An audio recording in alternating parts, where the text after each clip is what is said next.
સ્વાગત છે। સમાચારમાં વાત કરીએ તો ઉમરાળા તાલુકાના વડોદ ગામની સીમમાં આવેલ પૌરાણિક વાવની હાલત અત્યંત બિસ્માર બની જતા ગામ લોકોમાં ભારે રોષ જોવા મળ્યો।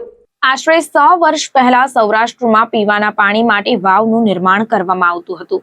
આ વાવ જલ મંદિર તરીકે પૂજવામાં આવતી હતી, ત્યારે આવી જ એક પૌરાણિક વાવ ઉમરાળા તાલુકાના વડોદ ગામની સીમમાં આવેલી છે।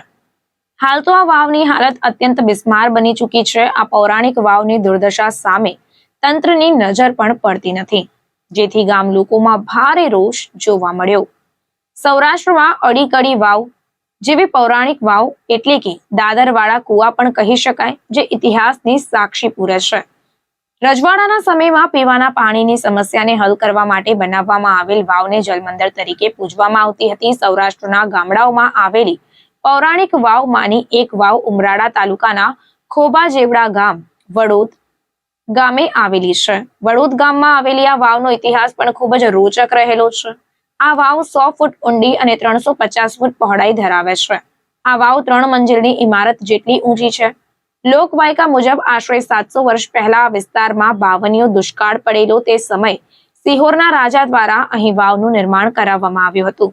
આ વાવમાંથી એ સમયે આજુબાજુના ગામોમાં લોકો પીવાનું પાણી ભરવા માટે આવતા હતા। આ વાવ પાસે પુરાતન સમયના શૂરવીરોના પાળિયા પણ આવેલા છે, જે આ વાવની દિવાલો પર નજરે પડી રહ્યા છે અને જેનો ઇતિહાસ કોઈને ગ્રામજનોને અને તેના વડીલોને પણ ખબર નથી।